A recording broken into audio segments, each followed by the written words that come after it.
Wala sa quorum ang mga senador na magbotohan para sa bagong Senate President pro tempore.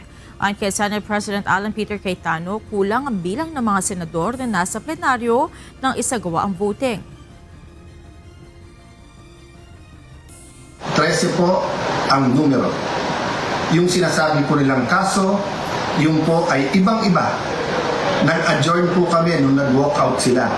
So that means they have to call the roll at kailangan 13. Yung binabanggit nilang kaso po, inahamon ko lahat ng abogado.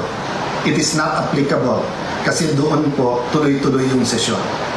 Tinigil tapos sinabing may continuing quorum po sila. Kadina, idineklara ng Senado ang quorum matapos dumating si Senator Chisa Escudero sa plenaryo. Kinwestiyon rin ni Senator Cayetano ang pagdeklara kay Senator Sherwin Gatchalian bilang acting Senate President. Kailan po ba pwedeng magkaroon ng acting Senate President? Babasahin ko po sa inyong rule.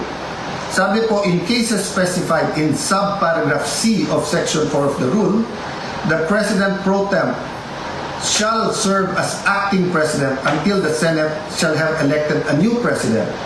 Hindi po sila maka-elect ng new president dahil wala po silang 13. Ulitin ko po, pag may 13 po sila, ako pa mag-o-oath sa kanila.